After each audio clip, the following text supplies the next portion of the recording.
할렐루야. 아르케처치의 강만우 목사입니다. 오늘도 지난 시간에 이어 예수는 누구인가? 라는 제목과 주제로 말씀을 전하겠습니다. 우리 예수 그리스도를 믿는 성도에게 예수는 누구인가? 라는 질문에 대한 대답, 바른 대답은 자신의 신앙을 결정짓는 핵심적인 매우 본질적인 요소입니다. 예수는 누구인가에 대한 이 질문에 대한 각자의 대답, 각자의 정의가 자신의 신앙을 결정짓기 때문입니다. 어떤 이는 예수의 어떤 일면을 바라보면서 전지전능의 신에게 의존하는, 또 그로 말미암아 자신에게 축복이라는 미명에 많은 복을 받는 기복신앙의 오류에 빠질 수 있고, 또 어떤 이는 예수께서 말씀하신 바, 행함을 강조하셨던 예수 그리스도께서 말씀하신 바 예수 그리스도의 선행에 전착하면서 우리 신앙을 도덕주의 신앙의 또 다른 오류에 빠질 수 있습니다. 심지어 오늘날 무수히 많은 이단의 종파들은, 그 종파의 교주들은 자신들을 일컬어 메시아다 라고까지 주장하고 있습니다. 이 모두가 결국은 예수는 누구인가에 대한 질문에 대한 왜곡과 오류에서 비롯되는 것입니다.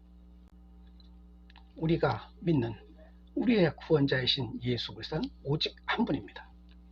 성경에 기록된 바 나사렛에서 동정녀 마리아의 몸에 나시고 3년의 공생의 생활을 거쳐서 마침내 십자가에 못 박혀 죽으시고 사흘 만에 다시 살아나시고 부활 승천하신 예수 그리스도, 오직 그분만이 우리의 구주, 우리의 그리스도 예수이십니다. 하지만 이렇게 오직 한 분, 예수 그리스도에 대해서 실로 종파에 따라서, 학파에 따라서 다양한 해석과 관점이 있습니다. 요컨대 같은 예수를 말하면서도, 같은 예수를 믿는다고 말하면서도 어떤 종파에서는 예수의 완전한 신성을 주장하며 창조주 하나님과 동일 본체이신 예수 그리스도, 완전한 하나님에 주목하는가 하면, 어떤 종파에서는 예수는 신에 가장 가까운, 하나님의 가장 가까운 신적 존재이다. 그러나 예수는 결코 즉 창조주 하나님일 수 없다. 따라서 예수와 하나님은 구별해야 한다 라고 주장합니다. 또 어떤 종파에서는 예수 그리스도를 믿으면 구원을 얻는다 라고 같이 동의하면서도 불구하고, 예수 그리스도를 믿음으로 말미암아 구원을 받는다는 것은 오직 은혜로 말미암아, 믿는 자에게 주시는 그 예수 그리스도의 은혜로 말미암아 구원에 이를 뿐 어떤 행위와는 무관하다. 다시 말해서 행위로 말미암아 구원에 이르는 것이 아니라 오직 은혜로 말미암아 구원에 이를 뿐이다 라고 주장하는 종파가 있는가 하면, 어떤 종파에서는 있을 수 없다. 행함이 없는 믿음이 어찌 그것이 살아있는 믿음, 온전한 믿음이겠느냐. 행함이 없는 믿음은 헛것이요 행함이 없는 믿음으로 우리는 구원에 이를 수 없다라고 단정짓기도 합니다. 어떤 것이 옳습니까? 제가 지금 드린 이 질문에 대해서도 각자가 생각하는, 각자가 판단하는 예수 그리스도에 따라서 판단과 자신의 생각이 달라질 수 있습니다. 이것이 자의적인 해석, 예수 그리스도는 누구인가? 라는 본질적인 질문에 대한 자의적인 해석의 위험, 그리고 오류입니다. 이렇게 자의적인 해석의 오류, 왜곡에 빠지는 주된 요인은 다름 아닌 우리의 신앙이 종교적 그리고 신학적 관점에 치우쳐 있기 때문입니다. 다시 말해서 내가 선호하는, 내가 지지하는 가장 그럼직한 어떤 종파, 어떤 학파의 이론과 주장을 은연중에 따라가고 거기에 종속되어 있기 때문입니다. 우리는 우리의 신앙을 결정짓는 본질적인 질문, 예수는 누구인가에 대한 바른 대답을 위해서 우리는 지금까지 우리도 모르는 사이에 이끌렸던, 우리가 종속되었던 종교적 또는 신학적 어떤 정의에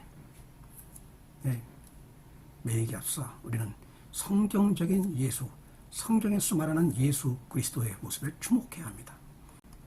왜냐하면 그리스도 신앙은 다름 아닌 성경의 신앙이며, 그리스도인은 다름 아닌 성경의 사람이기 때문입니다. 성경은 하나님의 말씀, 하나님의 뜻을 계시한 객관적인 계시입니다. 그럼에도 오늘날 성경의 의무와 가치, 그 절대적 의무와 가치를 강조하면 구태신앙 또는 문자적인 신앙 또는 젖먹이 신앙, 심지어 의식이 없는 문화신앙이라고까지 조롱, 멸시, 비난하는 경우를 종종 봅니다. 요즘 여러 매체를 통해서 올려지는 글들을 보면은 참담한 마음을 지울 수 없는 경우가 많습니다. 이런저런 글들 통해서 예수 그리스도의 부활에 대해서 이를 부정하는 또는 왜곡하는 주장들이 너무 질비하기 때문입니다. 그리고 부활을 강조하면 마치 신비주의에 빠져있는 맹신도라고 또다시 조롱과 비방이 이어집니다. 그럴까요? 과연 그럴까요? 저는 한 명의 그리스도인으로서, 한 명의 성도로서 이에 대해 분명히 말합니다. 부활이 없으면 예수 그리스도 신앙은 헛것입니다. 부활이 없다면 우리의 믿음은 헛것입니다. 이는 제가 한 말이 아니라 바울 사도가 했던 말이기도 합니다. 바울 사도는 말합니다. 만약에 부활이 없다면 모든 것이 헛것이로다. 만약에 부활이 없다면 나는 차라리 먹고 마시리라. 무슨 말입니까? 이는 만약에 부활이 없다면, 만약에 우리 믿음에 부활이 없다면 나는 차라리 세상의 즐거움, 세상의 쾌락에 빠져 살다 죽으리라. 이렇게 말한 것입니다. 그럼에도 수많은 사람들, 심지어 수많은 기독교인들이 부활을 온전히 믿지 못합니다. 왜 그럴까요? 왜냐하면 부활에 대해서 이렇게 저렇게 우리의 영혼을 현혹하는 무수히 많은 사이비 교리들이 질비하게 퍼져 있기 때문입니다. 그런 사이비 이론의 홍수 속에서 갈팡질팡하기 때문입니다. 우리는 우리의 신앙을 오롯이 지키기 위해서 다시 한번 성경으로 돌아가야 합니다. 성경에 천착해야 합니다. 성경을 통해서 하나님이 우리에게 주시고자 하시는, 우리에게 주시는 그 메시지에 주목해야 합니다. 거기에 구원의 은혜, 구원의 비밀이 담겨 있기 때문입니다. 이제 성경의 예수 그리스도를 말하기 위해서 우리는 다름 아닌 사복음서의 예수를 하나하나 살펴보겠습니다. 이렇게 사복음서의 예수를 말할 때 우리가 주의해야 되는 부분이 있습니다. 그것은 다름 아닌 사복음서, 마태, 마가, 누가, 요한 사복음서의 성경 저자가 각각 다른 저자이며 다른 글을 썼습니다. 따라서 자칫 사복음서의 예수는 서로 다른 예수가 아닌가 미리 예단할 우려가 있습니다. 하지만 우리는 앞에서 말씀드렸던 것처럼 우리에게는 나사렛 예수, 오직 한 분 예수 그리스도를 말하고 있습니다. 다만 사복음서의 각각의 저자들은 자신들이 특별히 강조하고자 하는 예수의 형상을 특징 지어서 말하고 있는 것입니다. 예컨대 어떤 사람의 성품에 대해서 말할 때 그 사람은 매우 다양한 성품을 지닐 수 있습니다. 예컨대 적극적이고 매우 열정적인가 하면 동시에 상당히 희생적일 수 있고 또 매사에 또 주도적일 수 있습니다. 그럴 때 어떤 성품을 강조한다는 것이 그 사람의 성품을 왜곡되게, 그릇되게 말하는 것이 아니라 다양한 성품들 가운데 무엇에 초점을 맞춰서 내가 강조하느냐는 차이입니다. 그리고 중요한 것은 성경의 예수 그리스도를 말한다고 할 때 우리 다시 한번 주목하고 조심스럽게 미리 전제해야 되는 게 있습니다. 그것은 다름 아닌 성경을 읽을 때 우리는 성경을 읽는 독자의 관점에서 자신의 지식과 경험, 신앙에 따라 그 성경을 해석하는 자의적인 해석의 그 늪에 빠지지 않고 우리는 이 성경의 언어를 통해서 성경 저자가 어떤 메시지를 주고자 하는가, 그 저자의 메시지에 우리는 주목해야 한다는 것입니다. 저자는 글을 쓸 때 단순히 단어, 구절, 문장의 선택뿐 아니라 문장의 배치, 그다음에 문장의 비유, 문장의 순서, 어떤 단어와 구절의 사용 횟수 등등 다양한 방법을 통해서 자기의 메시지를 구성합니다. 그리고 저자가 선택한 그 다양한 표현 방식을 통해서 우리는 저자가 전하고자 하는 메시지의 심층을 들여다볼 수 있습니다.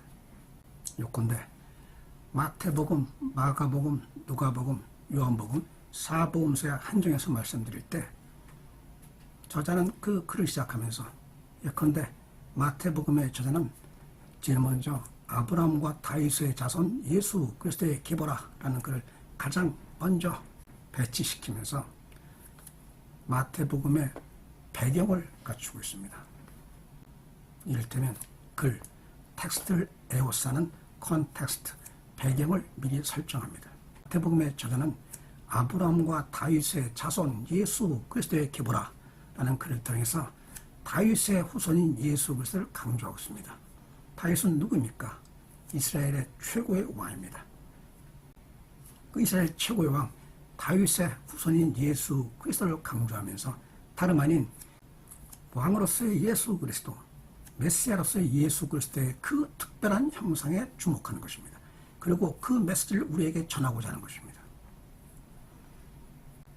반면에 마가복음의 저자는 하나님의 아들 예수 그리스도의 복음의 시작이라는 마가복음 1장 1절을 기록한 후 바로 이어서 선지자 이사야의 글에 라고 하면서 쭉 글을 써내려갑니다.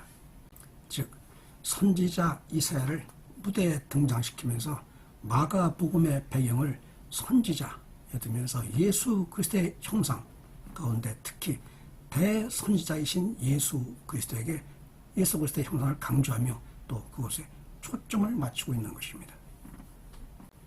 그리고 세 번째 누가복음의 저자는 조금은 뜬금없이 제사장 사가랴를 등장시키면서 장황하게 글을 이어가고 있습니다. 우연일까요? 우연이 아닙니다. 지금 누가복음의 저자는 예수의 다양한 예수의 형상들 가운데 그는 특히 제사장의 형상에 주목한 것입니다. 즉 멜기세덱의 반열을 좇은 대제사장 예수 그리스도의 형상에 그는 초점을 맞춘 것입니다. 마지막으로 사복음서의 마지막 요한복음에서 요한복음의 저자는 요한복음 1장 1절 태초에 말씀이 계시니라 이 말씀이 하나님과 함께 계셨으니 이 말씀이 곧 하나님이시니라 라고 1장 1절을 기록하고 있습니다. 태초에 하나님과 함께 계셨던 말씀으로 함께 계셨던 하나님 그가 곧 예수 그리스도라는 것입니다. 이렇게 요한복음의 저자는 지금까지 마태, 마가, 누가 이른바 공관복음의 저자들과는 다른 관점에서 예수 그리스도의 완전한 신성, 태초부터 하나님과 함께 존재했던 태초부터 하나님의 뜻, 하나님의 말씀으로 존재했던 예수 그리스도의 그 특별한 형상에 주목하면서 예수 그리스도의 완전한 신성을 강조하고 있는 것입니다. 이렇게 마태, 마가, 누가, 요한 4개의 복음서를 통해서 그들은 오직 한부 나사렛 예수에 대해서 말하고 있습니다. 하지만 각각의 저자들은 자신들의 메시지를 전하면서 그 예수의 형상들 가운데 특별히 강조하고자 하는 어떤 부분을 부각시키면서 자신의 글을, 성경을 기록하고 있습니다. 이는 서로 다른 이질적인 예수를 말하는 것이 아니라 하나의 예수, 오직 한 분이신 예수 그리스도 안에 있는 다양한 형상들을 강조하면서 예수는 누구인가에 대한 가장 본질적인 질문에 답하고 있는 것입니다. 이렇게 성경 저자들이 각각 특별히 선택한 자신들의 어떤 글, 자신들의 메시지를 통해서 우리는 예수는 누구인가에 대한 가장 성경적인 관점에서의 예수의 형상을 바라볼 수 있을 것입니다. 다음 시간은 마태복음의 예수를 통해서 왕이신 예수 그리스도의 형상이 우리에게 주는, 우리에게 던지는 그 말씀의 의미는 무엇인가? 그 왕이신 예수 그리스도와 우리와의 관계는 무엇인가? 왕이신 예수 그리스도라고 할 때, 메시아로서 왕이신 그 예수 그리스도라고 할 때, 그 예수 그리스도는 우리에게 어떤 존재인가? 라는 부분에 대해서 조금 더 구체적이고 심층적으로 살펴보도록 하겠습니다.